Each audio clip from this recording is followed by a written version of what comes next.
मिरगाव तालुका फलटण येथील खताळवस्ती रस्त्याचे श्रीमंत संजीवराजे नाईक निंबाळकर यांच्या शुभहस्ते भूमिपूजन संपन्न।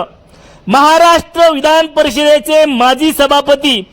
आमदार श्रीमंत रामराजे नाईक निंबाळकर यांच्या फंडामधून मंजूर झालेले मिरगाव तालुका फलटण येथील खताळवस्ती रस्त्याचे भूमिपूजन सातारा जिल्हा परिषदेचे माजी अध्यक्ष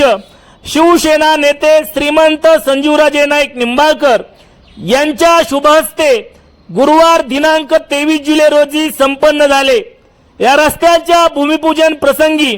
फलटण पंचायत समितीचे सदस्य डॉक्टर संतोष कारंडे, श्रीराम कारखान्याचे संचालक महादेव माने, माजी सरपंच भानुदास सरक,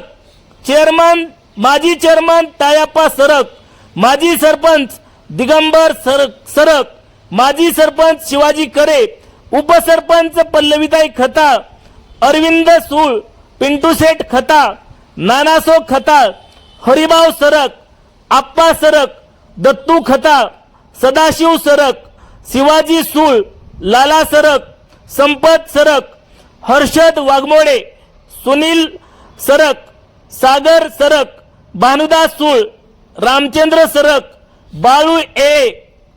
नारायण जाधव, योगेश जगताप आदींसह ग्रामस्थ कार्यकर्ते यावेळी मोठ्या संख्येने उपस्थित होते।